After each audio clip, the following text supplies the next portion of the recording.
Take a seat. I just want to do a small commercial here because there are a few students in the room and they must be wondering where this story is going to end. I assure you it has an ending because I know Mr. Chan very well. But he has a different way of getting to the ending for most of us. So the question, and I know what we are running up to. I had two questions for you. I had one question for you, but you turned the question. The question I had for you was which were the ones that got away, and I think you're coming to it. But you also said that there was one that we got by default. So we'll carry on with the bus ride and catch the one that got away, and then you tell us about the one that we got by default. Okay. So anyway, I took the bus ride, and I tell you, it's one of the scariest bus rides I've ever had in my life. Because from the moment I went into the bus, I found that it was filled with, practically 100, black Americans, filled with 100 black Americans, because Detroit is a very heavily populated black community. So they were all in there. And I guess at that time that they were all actually taking a ride to a GM subsidiary in order to look for jobs, And I was so afraid that somehow or other they would find out that actually I was really going there to persuade GM, to move jobs out of Detroit, you see. And I think, if they ever realized that, they probably would have killed me, you see. So I went to Delco Remy, and to cut a long story short, I had a target for Delco Remy. I wanted Delco Remy to consider making some of the parts of the electrical system, like the alternators. I didn't want the batteries because batteries are very pollutive and corrosive. So I wanted the alternators, I wanted the instruments, and so on. So when I talked to them and spent about 1 hour with them, they said, Mr. Chan, listen up. He said, you may want some things, but I need some other things. So it's not a question of really what you want for Singapore. It's really what I need for your part of the world. So then I asked him, I said, what is it that you need? So he said, what I need actually right now is I want a low labor cost place with relatively unskilled labor, very low wages, to do my cable harness. And having come from the auto industry, I knew exactly what that process was, because I used to take people on plant tours in Ford when I was working in Ford. So I knew what they wanted to do. What they wanted to do is to have a room full or a plant full of young girls who would actually, string wires, blue with blue, red with red, and that's part of the process of actually doing the wire harness. So I said, look, this is not for Singapore, because we are much more sophisticated than that, and we have a lot of skills. And maybe you should actually think of somebody else, someplace else. I know that even at that early stage, GM was very, very interested in China, but I was not really going to suggest China to them. So he says, where do you think we should go for this type of operation? I say, well, how about Indonesia? How about Indonesia? He said, Indonesia?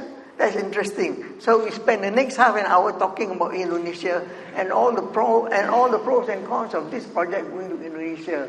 Then after that, they went to Indonesia. No, he did. I don't know whether he did go to Indonesia. I didn't follow this. But what happened after that he said, out of courtesy to me, he said, then what is it that we can do in Singapore? Well, I said that, you don't really have to do manufacturing. But, you can actually be there and you can set up an operation where you can actually manage, if beyond Indonesia and China, you had a lot of other operations in the region. You need some place, maybe a central hub for training, a central hub for management, or a central hub for purchasing and any of the management functions. He said, yeah, that's a good idea. But however, he said, I want to explain to you that my Delco Remy level, we are not so much, we are a profit center, but we are not actually a treasury center. So what we do actually is we make the money, and then we actually pass on our earnings and surpluses to a central GM outfit, that actually has got a treasury function. So, and that is GM Overseas. So he says, but your idea is very interesting. So he says, if you phone me, I will try and arrange for you to see a colleague who is actually at GM Overseas. And GM Overseas has no manufacturing. It does all the logistics and all the scheduling and all this other work. So I said, okay, that's a good idea. So he had no project for you? He had no project for you? No project. He had no project for me, you see. And he passed you on to somebody else? Well, yeah, he passed me on to another part of the company. So in a way, it is a project we lost. But, it's all too... Yeah, I'll take your interruption in a minute. Yeah. But let him finish the story. It's coming to an end. So then, then I took the same bus back. This time it was even worse than ever because it consisted of all the black workers who probably never got a job after the interview. So, they were even in a worse frame of mind. So I was keeping my fingers crossed that I would arrive at the airport safe. So I arrived at the airport, and to cut a long story short, after a few weeks I called him again to follow up on the GM Overseas contact, and the GM Overseas people were very happy to see me. He say, yeah, that's quite an interesting idea, but it's very new. I never knew that actually Singapore wanted employment in non-manufacturing as well as in manufacturing. So if you had that kind of a plan, well, we can do business like the way the Americans say, we can do business. And this was when? This was about 1980 something? Yeah, 1980 something. 80 something, right? Yeah. Almost 1990. So yeah.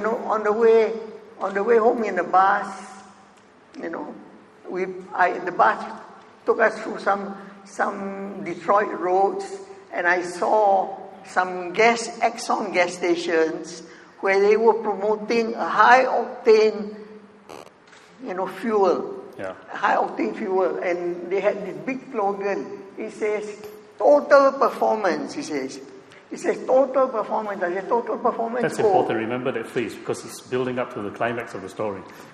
It's total performance, very good. So I kept the total performance at the back of my mind, plus this idea about the GM Overseas hub in Singapore to manage the China operations, the Indonesia operations, whether wire harness or cushions or trim or whatever it is that goes into the car that is made with unskilled labor, you see. So, when all this was happening, I got a call from Philip in Singapore at that time to tell me that actually he's going to start as chairman of EDB, as a new chairman of EDB on 1/1/86. So that was 85.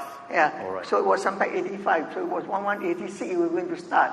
Maybe not on the first, but the first Monday in January 1986. So he said, can you please come back and give us some feedback? Because, I want to jazz EDB up. It was his actual words to me. I want to jazz EDB up. Said Philip. Philip, of course, had been a board member in EDB for a long time, but not chairman, you see. So on the first working Monday of 1986, I was in Singapore.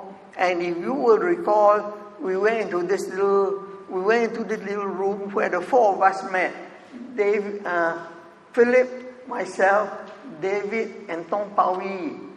You have a better memory than I have, Mr. Huh? You have a better memory than I have. Yeah, you probably don't remember that, but but you were the one, you were the scribe, you see, you were the one that's taking the notes. Story of my life.